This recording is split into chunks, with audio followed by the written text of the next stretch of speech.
Здрасти, банда! Искам да ви разкажа една грузинска поговорка. Над една планина летял един орел. Той бил кралят на тази планина. Кралят на гората, кралят на езерото, кралят на цялата планина.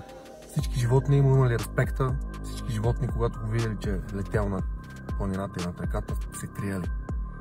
Лисици, мишки, плъхове, вълци, всички. Ако искате и мечката, и тя се криела. Обаче в един хубав ден този орел решил да се разходи, да полети, да властва малко пак. Той бил горд, той знаел, че всички се криели от него, всички го уважавали, всички били страхливи, когато знали, че той излита. Обаче една гъска най-необезпокоявано си летяла, най-необезпокоявано си плувала в езерото и въобще не й пукало, че този орел бил над езерото и може да стане нещо.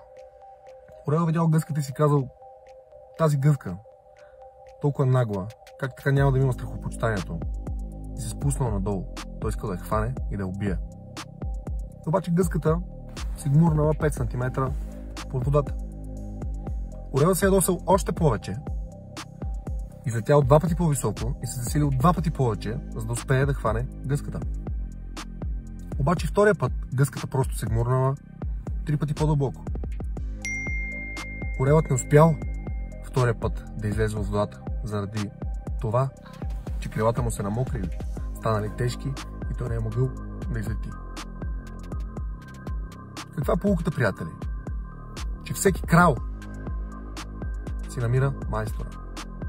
Винаги ще има някой по-добър, по-умен, по-можещ, по-красив от нас.